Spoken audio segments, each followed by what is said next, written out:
Alors, Président, je sais que vous avez beaucoup de travail devant vous. Il y en a déjà beaucoup qui a été réalisé collectivement pour aborder cette nouvelle période qui s'ouvre avec beaucoup d'ambition, de volonté, vous l'avez dit hier, pour embarquer résolument le mouvement des SCOP et des SIC dans cet incontournable virage de toutes les transformations qui nous obligent. Vous en avez parlé. Les grands axes du texte d'orientation qui ont été présentés hier très clairement et votés sont évidemment maintenant votre boussole. Alors je vais vous céder la parole pour que vous nous présentiez les voies que vous souhaitez emprunter dès l'issue de ce congrès avec tous vos membres pour construire l'avenir sur cette base solide. Et pour vous accompagner dans l'exercice, on va peut-être appeler à vos côtés 3 membres du bureau de la direction nationale. Je vais appeler Jessica Cocosa, Amelia Tiscornia et Franck Maillet, si vous voulez bien nous rejoindre, mesdames et messieurs. Et on les encourage. Merci beaucoup.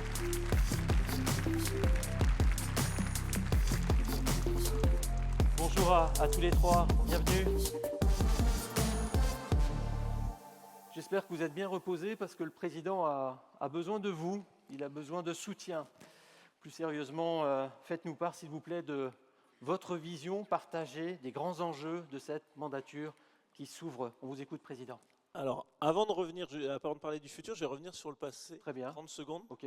Parce que globalement, il y a eu pas mal de questions hier qui sont passées sur le Slido, etc. Et dans la salle, après, on a été pas mal interrogés. Donc, je me permets de prendre 30 secondes pour réexpliquer sur comment s'est passée l'élection en général de la présidence. Et je préfère parce qu'il y avait des questions dessus. Donc, je vais prendre 30 secondes pour l'expliquer. Déjà, je rappelle comment ça fonctionne, parce que beaucoup de gens ne savent pas comment ça fonctionne. Beaucoup ici savent, mais le problème, c'est que pour toute une partie, ils ne savent pas nécessairement comment on élit un président au niveau national, en tout cas. Donc, je rappelle qu'on a 9 unions régionales des SCOP qui ont, au sein de même des CA 1 ou des CA en tout cas, et globalement, dans toutes les AG que vous avez eues, il y a eu une élection dans chaque UR d'un CA qui a élu un bureau, une présidence, et qui a élu 4 membres qui vont à la direction nationale. Donc si vous reprenez, donc il y a 9 UR qui élisent 4 membres au niveau national. Ce qui veut, en gros, il faut considérer que la direction nationale, c'est comme le CA au niveau national. Donc vous avez du coup 36 personnes. De fait, le président ou la présidente ne peut être élu que parmi, en tout cas, les statuts, c'est depuis 2000. Si vous voulez vous renseigner, vous allez voir des gens qui étaient en 2000, ils vous expliqueront pourquoi ça a évolué à ce moment-là. Mais globalement, depuis 2000, c'est la direction nationale. Oui, c'est un peu plus loin, mais en gros, 2000, c'est le trauma du truc. Et donc, globalement, la présidence est élue parmi ces 36 personnes, et c'est ces 36 personnes qui votent. Donc, du coup, chaque UR a 4 voix. Et c'est ça qui permet d'élire la présidence au niveau national. Et du coup, là, le vote, il était prévu avant. C'est-à-dire que ce n'était pas pendant le congrès. Il y a eu des fois où c'était pendant le congrès. Pour d'autres raisons, là, il avait été décidé de le faire avant.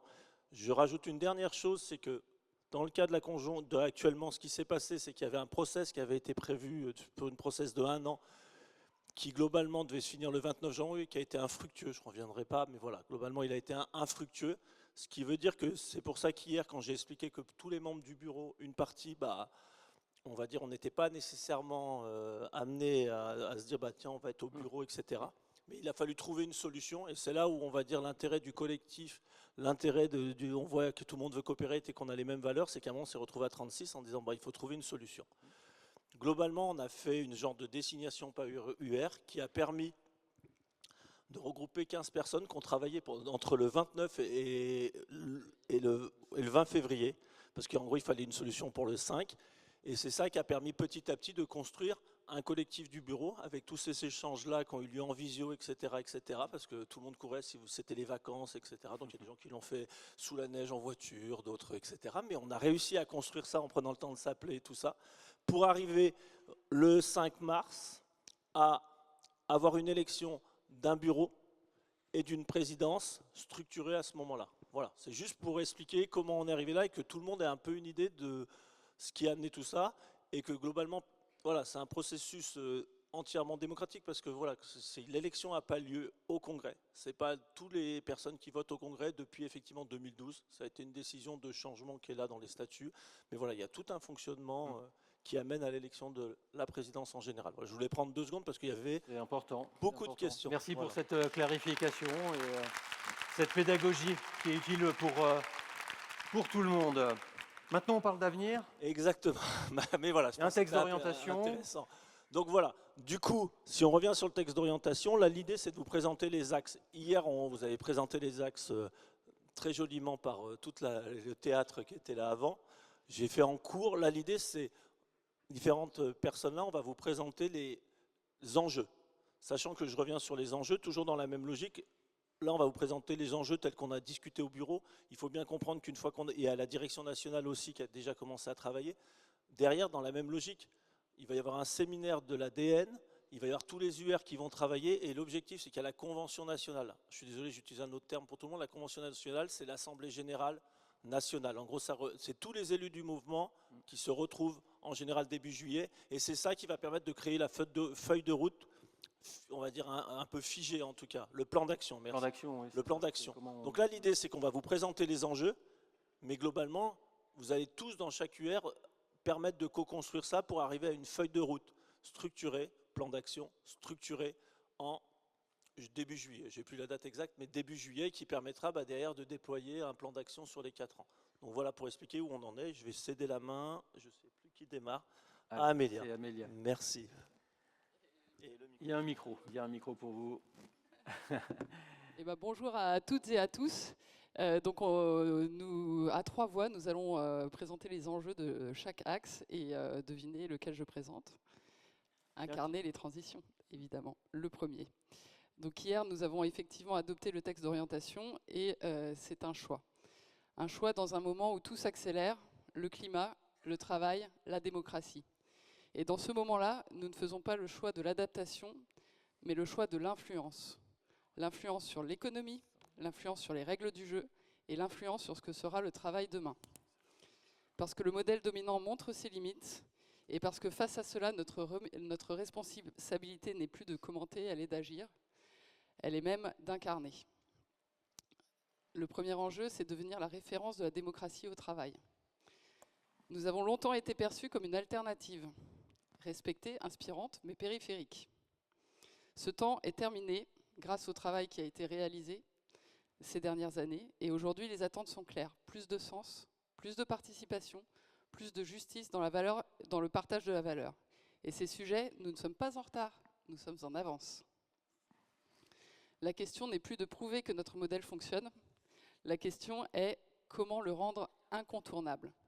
Cela suppose un changement de posture, prendre la parole, accélérer notre influence, assumer que nos pratiques, gouvernance partagée, partage de la valeur, qualité du travail ne sont pas des options. Elles sont la nouvelle norme à construire. Notre deuxième enjeu, c'est accélérer la transition écologique. Nous portons déjà une logique de responsabilité et de transmission. Nous devons aller plus loin, parce que l'écologie n'est plus un sujet d'engagement, c'est un sujet de viabilité économique. L'énergie, les matériaux nous concernent tous. L'eau, cet or bleu, le vivant, l'adaptation au climat sont nos communs. Notre responsabilité est claire, faire en sorte que toutes les coopératives entrent dans une trajectoire de progrès. Pas dans les discours, dans les faits, avec des outils, des moyens et une logique de progression. Nous devons donner le pouvoir d'agir à chaque coopérative, quel que soit son secteur, sa taille et son territoire, sur la préservation de l'environnement et la robustesse de son modèle économique. Notre troisième enjeu, c'est engager les jeunes générations. Les jeunes partagent nos valeurs, mais ils ne nous identifient pas encore comme une évidence. C'est un point de fragilité, parce que ce qui se joue ici, c'est la continuité de notre modèle. Nous devons franchir un cap, rendre la coopération visible, accessible et vécue. Faire en sorte que demain, entreprendre en coopérative ne soit plus une alternative, mais un réflexe. Notre quatrième enjeu, c'est faire rayonner le mouvement. Nous avons un réseau solide, mais un réseau ne devient une force que s'il est visible et aligné. Chaque coopérative peut être et doit être un démonstrateur, un relais, un acteur d'influence. Et collectivement, nous devons assumer une ambition claire, peser dans le débat public, pas à la marge, au cœur. Pour cela, nous avons choisi de mesurer Pour progresser, nous avons commencé à poser des indicateurs de citoyenneté économique sur la démocratie dans l'entreprise, le taux d'associés dans les coopératives, sur la transition écologique, le nombre de coopératives qui seront accompagnées chaque année, sur notre visibilité, le nombre de prises de parole et de retombées médiatiques. Mesurer nos objectifs participe à construire un cap clair, connu et commun. Incarner les transitions, ce n'est pas être exemplaire dans son coin.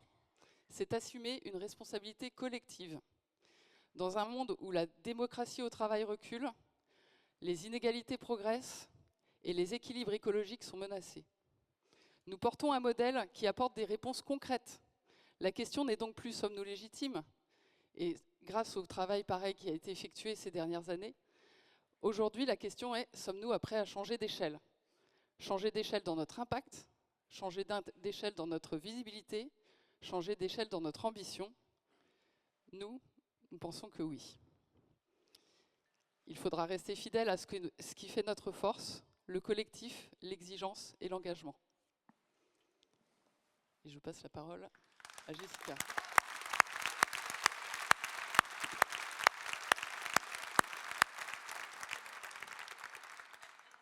Bonjour à tous. Quand on parle de l'axe 2, faire vivre la culture coopérative, on parle de quelque chose de très concret. On parle de ce qui fait que nous ne sommes pas qu'un ensemble d'entreprises, mais un mouvement. On part sur une idée qui pourrait paraître simple, c'est que la coopération, ça s'apprend, ça se pratique et ça se transmet. On franchit une étape importante avec l'Académie de la coopération. Le mouvement a déjà énormément construit ces dernières années. Les chiffres qui ont été montrés hier démontrent sur les actions de formation que le territoire s'est structuré, que des outils ont émergé. Aujourd'hui, l'enjeu, c'est de s'appuyer sur ces bases pour aller plus loin vers une académie qui devienne une référence, bien sûr pour nous, mais surtout à l'extérieur. Former davantage et mieux sur des sujets qui nous font vivre, la gouvernance partagée, la prise de décision collective, le management coopératif, des enjeux demain avec nos sociétés qui se déploient, qui sont plus nombreuses et qui grandissent. Pour garder ce cap, Amia a évoqué des indicateurs de son côté. Sur ces points, il y a des choses qui peuvent être mesurées, le nombre de formations, mais aussi la qualité de ces formations avec la satisfaction des personnes qui ont été formées. Parce que derrière ces indicateurs, il y a une réalité. C'est que plus nous serons formés, plus nos coopératives seront solides. Encourager l'intercoopération prend tout son sens dans le contexte actuel qu'on sait difficile et qui a également été présenté face aux enjeux extérieurs. L'intercoopération, c'est une vraie force dans nos situations actuelles. L'encourager, partout les coopératives innovent. Elles innovent de façon isolée, elles inventent de nouvelles manières de travailler ensemble, de manière démocratique. Et nos unions régionales développent des stratégies et des compétences pour répondre à nos territoires. L'enjeu, c'est de ne pas laisser ces expériences isolées. C'est de créer des espaces pour se rencontrer, pour échanger, pour partager, pour répondre ensemble à des problématiques, en rencontrant nos scopes et nos cycles, et compléter nos compétences face parfois à des marchés. Là aussi, on se donne des repères concrets en mesurant le nombre de rencontres coopératives annuelles sur le territoire national et régional. Au cœur de notre modèle, on a également la démocratie. On a un mouvement aujourd'hui qui grandit. On a de bonnes pratiques. On peut être très fier d'être un mouvement démocratique, mais c'est aussi une exigence. Et il est temps aussi de se questionner sur nos pratiques démocratiques pour les faire avancer avec le mouvement actuel. Faire vivre la démocratie aujourd'hui, ça reste un défi. On l'a évoqué hier, il y a eu des témoignages, avec la croissance du mouvement aussi. Et les leviers essentiels, ça va être de former, d'informer, d'échanger, de challenger nos pratiques, en formant notamment plus nos élus, en questionnant nos organisations, et en faisant en sorte que chacun puisse comprendre de manière éclairée comment les différentes instances du mouvement sont organisées de manière également à décider. On peut mesurer concrètement la participation à ces instances, le développement de la formation des élus, parce qu'une démocratie vivante, elle se mesure par son engagement. L'offre de services aux adhérents vient compléter l'ensemble. Faire vivre la culture coopérative, c'est aussi être utile au quotidien pour nos adhérents. Proposer des services accessibles qui répondent aux besoins. Et là encore, 2 indicateurs simples. Le taux de recours aux services proposés à nos adhérents et le taux de satisfaction de nos adhérents. Les différentes résolutions de cet axe 2 sont profondément liées. Former avec l'académie, créer un lien avec l'intercoopération, faire vivre la démocratie et accompagner nos coopératives. C'est cet ensemble qui fait vivre concrètement notre culture coopérative et qui nous permettra collectivement de continuer à faire grandir le mouvement.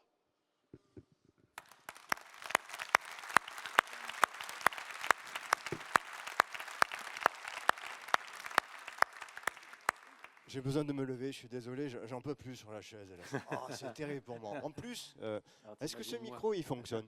Il fonctionne. Ah, je vais aller parce que j'ai besoin, vous savez, je viens du Sud, je viens de Marseille, j'ai besoin de mes mains pour parler. Discours. Et en plus, je vais rajouter, hier, on nous a fait monter sur scène, Cyril tenait le micro, Amélia était devant, pas que je le prenne, j'avais besoin de prendre le micro là. Quoi, je suis sur scène, je vais pas parler, ça va pas? Je vais me venger. Le discours. Franck Maillet. Alors je continue là-dessus parce que bon, c'est vrai qu'on est à Marseille, on a entendu parler de Ville aux Roses. J'ai fait plein de papiers parce que normalement on devait présenter les axes au débat. Et d'un coup hier, je vois que Cyril est présent, je dis mais qu'est-ce qu'on va faire nous demain? Franchement, il a tout dit et bien dit d'ailleurs. Et d'un coup je lis sur le programme, ce sont les enjeux. Alors ce matin à 5h du matin, je revois ce que je vais dire et je me mets sur les enjeux. Quels sont les enjeux de nos axes? Et je parle surtout sur l'axe numéro 3. C'est celui sur lequel on doit justement... Oui. Franck, c'était après avoir dormi ou sans avoir dormi? Je suis rentré relativement tôt quand même. Voilà. Donc et j'ai mis mon réveil à 5h. Bon, un œil, 2 yeux. Donc ça va, on peut compter sur la cohérence du texte? Normalement. Merci Guy. Pardon. Alors vous savez, quand on est sur scène, il y en a qui veulent mourir sur scène. Moi, je suis né sur scène. Imaginez-vous à Marseille à l'époque, ma mère à l'Alhambra en 1970 qui arrive. J'arrive pas, viens là mon fils, ça y est, tu seras dans la coopération, tu pourras y aller. Mais bon, là j'y suis, je suis sur scène et je vais pouvoir m'exprimer sur la coopération. Non, mais je suis pas aussi bon que les autres. J'ai pas travaillé sur le sujet, j'y vais, mais en live et ça me détend en fait. Ça me permet de, je peux y aller. Bon, il est 11h57.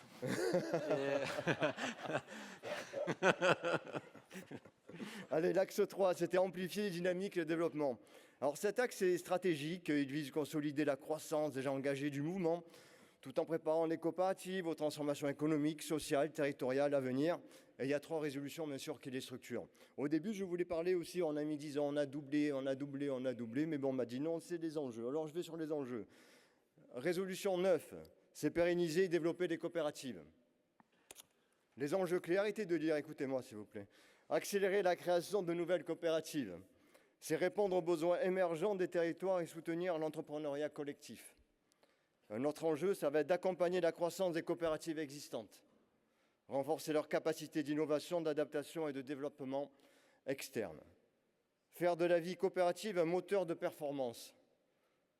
Ça va être de valoriser la gouvernance, partager l'implication des salariés et la dynamique collective comme levier de développement économique. Il y a encore 2 autres enjeux dans cette résolution, tels que diffuser le modèle qui fonctionne, encourager les transferts, l'essaimage et la réplication de modèles économiques coopératifs éprouvés. Répondre aux défis démographiques, c'est là où on va développer massivement l'offre de reprise transmission aux salariés. On y travaille depuis quelques années, et là, il va falloir vraiment mettre le jeu. Ça a été dit et redit hier. Il y a beaucoup d'entreprises qui doivent être transformées, transmises.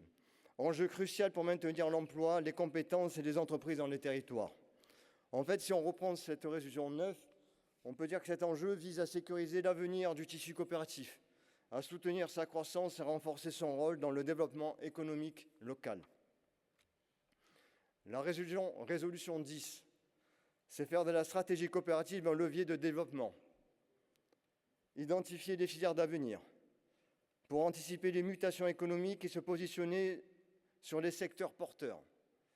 Ça va être de montrer que le modèle coopératif est mieux-disant, démontrer sa pertinence économique, sociale et environnementale dans les secteurs ciblés. Ça va être aussi de contribuer aux enjeux d'intérêt général. Relocalisation, transition écologique, préservation des savoir-faire, maintien de l'emploi. Et quand on parle des savoir-faire, c'est là où on pense aussi transmission. Ancrer l'action dans les dynamiques territoriales. Ça va être de travailler en proximité avec les acteurs locaux pour répondre aux besoins réels des territoires. En résumé, cette résolution 10, c'est faire de la coopération une stratégie économique à part entière, capable de répondre aux défis contemporains, qui sont, on les connaît tous, et de proposer des solutions robustes et durables. Sur la résolution 11, renforcer nos outils financiers. Alain nous en a très bien parlé hier. Et puis c'est un axe qui est très fort pour nous. Je le vois qu'à chaque fois que dans la région, en Provence-Alpes-Côte d'Azur et Corse, je me promène dans les CCI, dans les chambres de métiers de l'artisanat ou autres, ils nous envient nos outils. Et ça, c'est notre force. Ce sont nos anciens qui l'ont décidé, et c'est grâce à eux maintenant qu'on les a et qui sont forts et robustes. C'est important, nos outils. Adapter les outils financiers aux besoins émergents. Nouvelles formes de financement, nouveaux secteurs, nouveaux modèles. Un autre enjeu clé, ça va être de les renforcer, nos existants, au niveau des fonds propres et participatifs, dispositifs de solidarité financière, et ainsi aussi d'accroître les effets leviers. Je prends un exemple sur Provence-Alpes-Côte d'Azur, qui a été pompé à l'Est, merci l'Est. On prend justement, c'est là où c'est important de prendre ce que font l'un et l'autre et de se les partager. C'est qu'en région Sud, on a réussi avec la collectivité régionale d'avoir 1 euro pour 1 euro. C'est-à-dire, bon, toutes les transmissions, toutes les créations, chaque salarié qui mettra 1 euro au niveau du sociétariat, il abondera, la région abondera de 1 euro aussi, pour arriver au maximum à 5 000 euros. Merci l'Est. C'est super. Ben nous, on a fêté l'1 an déjà. Ensuite, ça va être aussi d'élargir les partenaires financiers. Nouveaux acteurs, nouvelles alliances, diversification des sources de financement. Mieux communiquer sur ces outils. Faire connaître les solutions financières coopératives pour qu'elles soient pleinement utilisées. Et pour dire en 2 mots, ce qui est cet enjeu clé quand même, qui sont nos outils financiers, c'est donner au mouvement les moyens financiers de ses ambitions. En renforçant justement cette solidarité économique interne et en s'en ouvrant de nouveaux partenariats. Je ne vais pas vous résumer, parce qu'après je vais vous dire dimension, c'est les enjeux stratégiques, ainsi de suite, parce que je crois qu'on est timé. Mais en même temps, quand je vous regarde, je trouve qu'on est beau. C'est beau, ce que nous sommes, on est beau. On a beaucoup entendu le mot étoile, au début par Nathalie, quand elle a ouvert le congrès, ça a été répété encore tout à l'heure. C'est vrai qu'on est dans la ville des étoiles, on touche les étoiles. Et en fait, il y a quelque chose qui me revient de mon enfance, c'est nous ne sommes pas nombreux, c'est vrai, par rapport au monde économique, mais nous brillons autant que les étoiles. Merci. Merci Franck Maillet. Président, je crois qu'ils vous ont bien soutenu. Les enjeux sont bien posés. Il y en a beaucoup. Oui, il y en a beaucoup. Un petit mot peut-être. Un petit mot, je rappelle la suite, juste, je l'ai dit avant, mais la pédagogie, c'est l'art de la répétition. Ouais. Donc, je rappelle qu'une fois que tout ce qui a été posé là, on a vraiment le séminaire de la direction nationale et il y a la convention. Et entre les deux, tout ce qui va être produit grâce aux UR, donc dans les CA, etc. Si vous, on va dire, plus vous produisez des choses intéressantes, plus du coup il y aura un contenu intéressant. Donc, la responsabilité de tout le monde, si on veut un plan d'action le plus proche des territoires, le plus ambitieux, le plus facile, qu'on sera tous d'accord pour mettre en œuvre, il faut vraiment que tout le monde y participe. Voilà. Et l'objectif, c'est qu'on mette, là on a 3 mois pour que tout le monde y participe. Et vous savez bien que toutes ces personnes ne produiront que des choses intéressantes. J'en suis absolument persuadé. Je ne suis pas inquiet sur ça. On débat un peu, on donne la parole à nos congressistes. Vous avez l'application Slido que vous connaissez maintenant par cœur. Est-ce que vous souhaitez nous transmettre quelques messages, des remarques aussi, tout simplement? Ce n'est pas forcément des questions sur cette feuille de route qui est en construction. Il y a beaucoup de choses. 4 ans, finalement, c'est court. Est-ce qu'il y a, Président, peut-être, est-ce qu'il y a une priorité numéro 0, numéro 1 que vous souhaitez vraiment engager très très rapidement dans ce mandat, au-delà de toutes les questions sont importantes, évidemment, sinon elles n'auraient pas été tranchées dans le cadre de ce texte d'orientation. Mais parlez un peu avec vos tripes, si vous voulez bien, votre truc à vous. Vous dites, là, vraiment, il faut qu'on y aille. Et il faut qu'on y aille le plus vite possible. Je l'ai dit un peu avant, c'est que globalement, vu l'évolution du mouvement et le développement du mouvement, l'enjeu important, on va dire, c'est pour aller loin, c'est qu'on adapte le mouvement à la taille où on est. Donc il y a un travail, ce que tu as dit aussi, où d'ailleurs tout le monde a, sur la partie gouvernance, c'est de se mettre, quand je dis gouvernance, c'est de se mettre bien organisé et d'être efficace sur l'ensemble des instances pour pas avoir des périmètres de recouvrement et de se mettre d'accord tous ensemble pour du coup être capable de s'adapter, parce qu'on parlait des changements qui sont de plus en plus rapides, si vous écoutiez Mathieu Souker hier. Donc cette capacité de s'adapter, c'est un moment à avoir une forme organique d'organisation et en même temps dans un cadre. Donc ça, c'est l'enjeu le plus important, c'est en gros de se mettre en ordre de marche de façon la plus coopérative possible pour pouvoir avancer sur le plan d'action. Moi, j'aurais tendance à dire, mon rôle, en tout cas, je me le donne comme ça, dans le principe, c'est de coordonner après l'ensemble des choses qui arrivent. Bien sûr.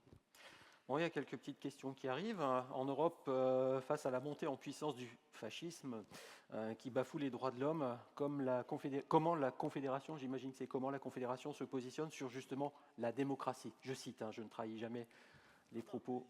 C'est Roxane qui nous parle. On en parlait hier avec la personne de SS France sur ça. C'est-à-dire que je vais reprendre ce qu'a dit Mathieu Souker. On sait tous que dans un an, il va y avoir une élection. Et qu'à un moment, il va y avoir obligatoirement un positionnement du mouvement qui va devoir se faire. Voilà. Et je pense que l'erreur, ça serait d'attendre les 1 an pour être dans le déni, pour dire au dernier moment, ah ben on ne sait pas ce qu'il faut faire ou on n'est pas d'accord. Et en fait, faire une discussion dans tout le mouvement, on revient, il faut du temps. Et le temps, c'est-à-dire que dès maintenant, il va falloir qu'on avance cette réflexion-là. C'est-à-dire que si on veut un positionnement où le mouvement est d'accord, c'est pas moi, je vais donner une réponse, c'est-à-dire c'est pas à moi de dire ça. Bien sûr. Mais il y a des positionnements dans le mouvement. Si à un moment, on va être capable de poser ce qu'on veut, d'être d'accord, je ne dis pas qu'on soit 100% d'accord, mais qu'on est capable sur la sémantique de ce qu'on veut dire, sur comment on veut positionner les choses, il va falloir le travailler. Et ça, c'est un point important, c'est-à-dire qu'il faut le travailler dès maintenant, même si ça n'a pas l'air d'être une urgence. Mais si on veut dans 1 an être capable de peser ou être capable de dire quelque chose et que tout le monde nous suive, ça, c'est un des points importants qu'il va falloir démarrer tout de suite, qui n'est pas dans notre feuille de plan d'action. Mais si on ne le démarre pas tout de suite et on ne le fait pas infuser de part dans tous les territoires, et comme ça, quand il y aura un texte qui est posé, il y aura de surprise de personne sur pourquoi on le pose comme ça, quels sont les enjeux. Voilà, donc ma réponse, c'est d'anticiper et de prendre le temps de le mûrir. En fait, le problème, c'est quand on va trop vite, et ben, c'est là où souvent on arrive à des conflits ou à des désaccords. Voilà. Anticipe. Merci pour l'enthousiasme. C'est anticiper, partager et faire un travail en profondeur. Une autre question posée par Adeline. Notre mouvement n'a-t-il pas un enjeu majeur à s'emparer du sujet agricole pour soutenir installation, transmission d'exploitation et transition écologique? Moi, alors sur la filière agricole, en fait, il se trouve que je viens en Aura où on a commencé à travailler. On a déjà des fermes agricoles qui sont transformées en SCOP et SIC. On a même des enjeux parce que si vous savez que en tant que toutes les aides, les jeunes entrepreneurs, les jeunes agriculteurs n'ont pas le droit aux aides quand ils se transforment en SCOP et SIC. Et donc ça, c'est un vrai travail de plaidoyer parce qu'ils n'ont pas le droit aux aides parce que du coup, comme ils sont salariés, ça ne colle pas avec le système tel qu'il est actuellement. Donc oui, il y a un vrai enjeu à proposer des solutions et au niveau agricole, il y a des gens qui le font et il y a déjà des fermes agricoles à différents endroits en SCOP ou en SIC. Et après, il y a toujours un enjeu de plaidoyer parce que c'est toujours pareil quand on innove. Et ben là, c'est le travail au niveau national, c'est d'avoir le plaidoyer pour permettre que, on parlait tout à l'heure, ou non, on parlait pas tout à l'heure, ailleurs, je suis désolé, je parle à plein d'endroits, donc je finis par... Non mais hier, aujourd'hui, on ne sait plus, voilà. C'est pareil. Mais en fait, nous, ce qu'on a, il faut bien savoir que sur l'ensemble des aides publiques, vous avez entendu parler des fameux 211 millions, etc., Milliards, oui, qui sont plus d'un tiers du budget de l'État, donc c'est pas millions, parce que quand même on est doté, mais 211 milliards. L'ESS est très peu doté sur ça.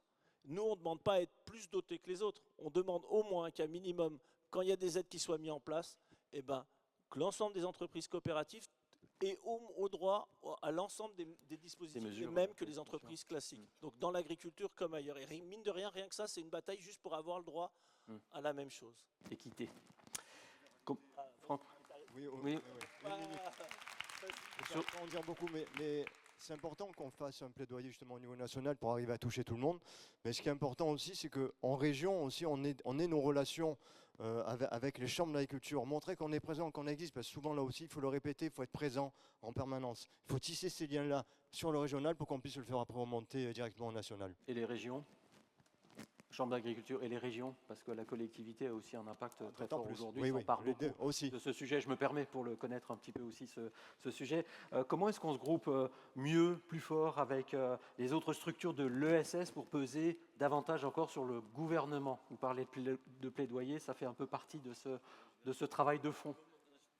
Comment est-ce que ce groupe avec l'ensemble des acteurs de l'ESS pour faire corps plus fort encore et peser davantage auprès notamment du gouvernement ? Moi, je vais répondre. Déjà, on se rencontre et on se discute parce qu'on est des humains. Donc, c'est le premier point, c'est qu'il faut se croiser. Après, il y a des structures. Je parlais de SF France, je parlais de COP/FR au niveau national. Et en fait, c'est pareil. Il y a un lien entre les régions. Il y a des liens comme ça. Donc, en fait, on peut le faire comment ? En prenant le temps de se rencontrer, en prenant le temps d'échanger, en prenant le temps d'expliquer ce qu'on représente, parce qu'on représente une partie assez particulière dans le monde de l'ESS, donc il faut le mettre en avant. Et moi j'aurais tendance, parce que moi j'aurais pas posé cette question-là comme ça, parce que je me demande est-ce qu'il y a un intérêt à justement faire corps avec l'ensemble du monde de l'ESS et finalement perdre un petit peu de sa singularité ? Parce qu'il y a un risque peut-être aussi. Ouais, mais alors il y a un moment. Exprès, à force oui, alors je suis d'accord. Il y a un moment pour exister, c'est bien aussi d'expliquer notre singularité, mais un moment pour peser, c'est important aussi de remettre les choses ensemble. Donc faut jouer sur les deux. Je rajoute une chose que souffle Amélia. Il faut comprendre que tout ça, on va pas le faire maintenant. C'est déjà fait avant. Oui. C'est-à-dire on va pas inventer quelque chose. Tout ça, on est déjà pas mal reconnu dans l'ESS. Je pense que partout, quand vous allez CRES, etc. En général, les entreprises coopératives, les SCOP, SIC, elles pèsent parce que justement cette singularité nous permet aussi bien d'être vus dans le monde de l'entreprise que dans l'ESS. Et donc c'est quelque chose qu'il faut continuer à garder et ça nous permet d'exister à plein d'endroits. On le fait et il faut continuer à le faire. Merci pour vos questions. Il y en a pas mal là, qui tombent. Quels sont les axes d'évolution concrets que vous identifiez vis-à-vis de la démocratie interne au mouvement ? Alors moi, on pourrait dire rendez-vous au mois de juillet, mais en fait, les axes internes, c'est toujours pareil. C'est que les attentes, elles évoluent. C'est-à-dire que c'est pas, on va dire, on n'organise pas la démocratie comme on l'organisait il y a 20 ans, il y a 30 ans, comme dans 30 ans, ce qu'on ferait évolue. Donc il faut adapter aux attentes sur comment on fait de l'animation territoriale, sur comment on anime les DN, sur les directions nationales. En tout cas, ce qui est normal, les choses elles évoluent, mais plutôt aux attentes des gens. Et c'est bien important. C'est-à-dire que je ne dis pas que c'était pas bien avant ou mieux avant, c'est qu'il faut les adapter au contexte, à un moment donné et aux besoins. Et quand je disais tout avant, on va dire la démocratie et l'organisation, c'est une ligne de crête. C'est-à-dire que le principe, c'est qu'il faut être toujours en mouvement. Donc le but, c'est qu'il faut l'adapter aux besoins, à la taille qu'on est et ce qu'on a là. Donc comment on va le faire ? On va le faire en redemandant ensemble et en le faisant ensemble et en prenant le temps. Je suis désolé quand je dis je ne veux pas répondre parce que en fait, le temps est important. C'est-à-dire qu'on va pas, je vais pas dire on va faire comme ça, parce que ça serait l'erreur. Le principe de faire quelque chose collectivement, c'est de le faire collectivement, et le collectivement, c'est de prendre du temps. On comprend très bien le raisonnement. Ne vous excusez pas. Qu'est-ce qu'on entend par merci. Qu'est-ce que vous entendez par filière d'avenir ? Axe 3, il y a des guillemets. Est-ce qu'il y a déjà eu des précisions, discussions sur le sujet en commission et ou en congrès régionaux ? Alors, il y a plein de choses. Il y avait la filière agricole qui était une filière d'avenir. Il y a le médico-social qui est une filière d'avenir. Alors je vais sûrement en oublier, mais... Oui, c'est des exemples. Mais la santé, quand je dis le médico-social, c'est la santé. Mais voilà. Il y a en tout cas des filières d'avenir qui peuvent être très intéressantes. C'est toutes ces filières-là qui sont... Et les biocop. Mais voilà, mais en gros, je veux pas... Il y en a quelques-uns dans la salle, comme ça. Ça va. Mais voilà. voilà, les filières d'avenir, il y en a quelques-unes, et après, il faut se repencher sur comment on y va. Et puis après, on peut se planter, hein. Ça nous arrivait de choisir des filières et de se rendre compte qu'on se plante. Et c'est intéressant aussi de se planter collectivement et de se dire, ça permet de se réadapter et d'avancer. Situation apprenante. Est-ce qu'on peut identifier davantage les alliances à créer avec les syndicats, les organisations de la société civile? 3 petits points. En fait, à chaque fois, vous avez l'impression que je fais un truc de politique et que je botte en touche à chaque fois. C'est-à-dire qu'il y a beaucoup de choses qui existent. L'exercice n'est pas facile. Non, mais la réponse, c'est qu'il y a beaucoup de choses. C'est-à-dire que les syndicats, ça a été montré dans le bilan. Je ne vais pas reprendre le bilan il faut continuer. C'est-à-dire qu'il y a un travail. Je veux pas, pareil, si vous avez écouté, moi, j'étais pas là, mais Maxime, j'ai un trou de mémoire. Je suis désolé le matin. Maxime qui joue. On va dire, il y a toute une histoire du mouvement ouvrier où à un moment les choses se sont dissociées. Je ne sais pas s'il l'a raconté parce que j'étais pas là à ce moment-là. Il en a parlé en partie, oui. Voilà. Et surtout, il faut lire le livre. Voilà, lisez le livre, mais du coup, le but, ça a déjà été fait. Donc il faut continuer à travailler ces liens, à tisser les liens et avancer. Il n'y a pas grand-chose là-dessus à changer. Mais par contre, il faut rien lâcher parce qu'en gros, il y a toute une histoire à continuer ensemble avec tous ces mouvements-là. Alors comme je vois l'heure qui passe, bon, je vous donne encore deux, trois questions et ensuite il faudra arrêter. Bien sûr, le débat continuera, ça va de soi, vous l'avez bien indiqué, Président. Le mouvement a-t-il prévu de soigner, former les dirigeants qui souffrent parfois sans relais car difficile de trouver des volontaires à leur suite? C'est vrai que c'est un sujet qui dépasse le mouvement. Coopérative ou pas parce que... on va le considérer pour le mouvement coopératif, même si ça dépasse évidemment ce mouvement. Alors, il y a déjà souvent dans les unions régionales, il y a souvent des réunions, on va dire des rendez-vous de dirigeants, etc. Au niveau national, il y a le principe, pour les grosses coopératives qui sont à différents endroits, il y a déjà des réunions à différents, en plus pour les DAF, etc., pour être là. Après, il y a une question peut-être pour des structures intermédiaires qui ne sont pas assez nombreuses dans chaque région, peut-être de créer des choses. Mais ça, voilà, donc il y a des choses. Après, si globalement, dans le plan d'action, dans tout ce qu'on met là, il y a des UR qui le font moins que d'autres, et c'est pareil, c'est pas pour critiquer un UR que l'autre, c'est aussi l'intérêt de se dire, il y a des choses qui ont été essaimées, ça arrive très régulièrement qu'il y a des choses qui sont essaimées d'une région à l'autre. Donc voilà, c'est aussi le principe de rediscuter sur ce plan d'action, c'est peut-être se dire, tiens, ça c'est des choses qui sont faites dans 3 régions, et prenons-le ailleurs. Ce qui parlait de tout ce qui a été fait dans l'Est et qui est renvoyé en PACA sur les discussions. Vous parliez du 1 euro pour 1 euro, voilà. Oui, c'est dans l'Est. Et en fait, le principe, c'est l'intérêt aussi d'avoir différentes régions qui peuvent innover à un endroit et ça permet de se dire, super, ça marche, et c'est toujours plus facile d'avoir un dispositif qui marche et de remettre ailleurs. Allez, 2 petites questions encore et j'arrête. Les résultats 2025 nous rappellent les fragilités. Est-ce que vous pouvez confirmer que l'accompagnement des SCOP en difficulté restera au cœur de vos priorités? C'est signé Denis. Oui, je peux faire en plus long. Non, mais c'est très bien. Mais voilà. Et honnêtement, c'est un des points importants. Là, on va avoir la difficulté par rapport à ce qui s'est passé avant, c'est qu'il va falloir continuer le développement, mais soutenir toutes les coopératives. La question qui va être compliquée, on est face, on va dire, à quelque chose, c'est qu'on ne va pas pouvoir, il faut être conscient, il y a un problème est-ce qu'il faut aider la première? En fait, on va devoir trouver des modèles économiques. Il faut être conscient, sauver tout le monde, ça serait malhonnête de dire que c'est possible. L'enjeu, et ça fait plus de 10 ans en fait que ça ne nous est pas arrivé, donc on va voir l'enjeu de comment on se structure pour être capable de dire on a des moyens et on essaye d'aider ce que nous on estime qui est en capacité d'être aidé. Et ça, je le dis souvent moi quand je suis dans mon UR, il faut tous vous dire une chose, plus vous contactez vos délégués, plus vous contactez votre UR pour dire j'ai des difficultés ou même je pense avoir des difficultés, plus du coup, voilà. Et ça c'est important, on parlait tout à l'heure d'isolement du dirigeant, c'est-à-dire que vaut mieux avoir un doute et contacter son délégué, contacter son UR pour dire là j'ai un doute et du coup qu'on puisse vous aider que nous appeler en disant là je suis en redressement judiciaire ou il me reste 2 semaines. Et là on ne sait pas inventer les choses. Bien sûr.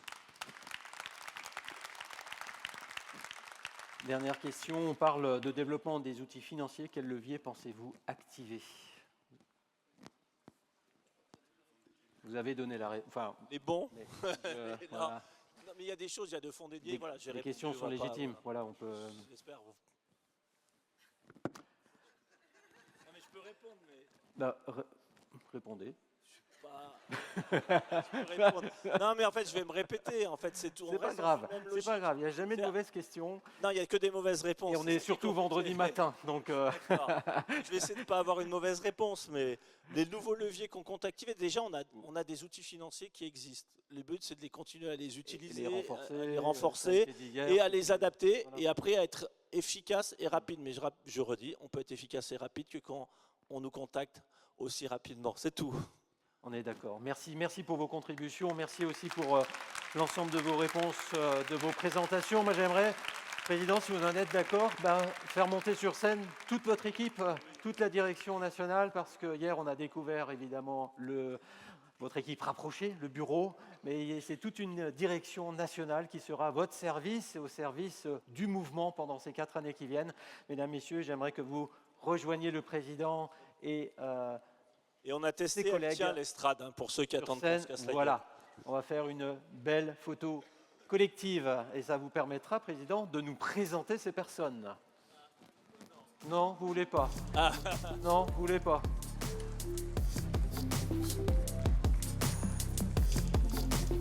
On est 35, je vais pas si je cite les 35. Justement. 35. Non, mais on a les noms, Vous avez qui les noms là sont affichés ici.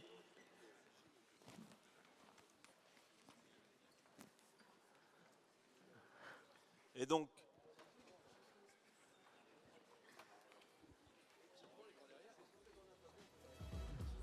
une sacrée équipe.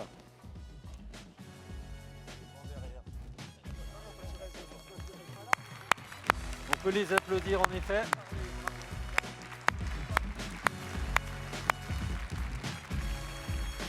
Voilà. Approchez.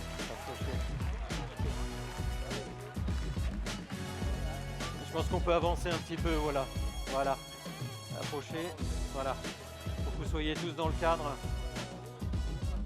Soyez pas timides. Il y en a qui se cachent là. Voilà.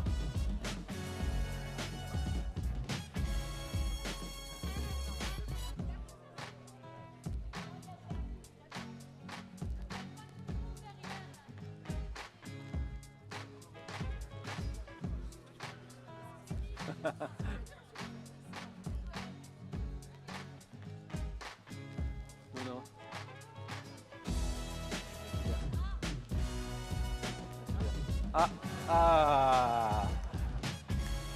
Madame est joueuse.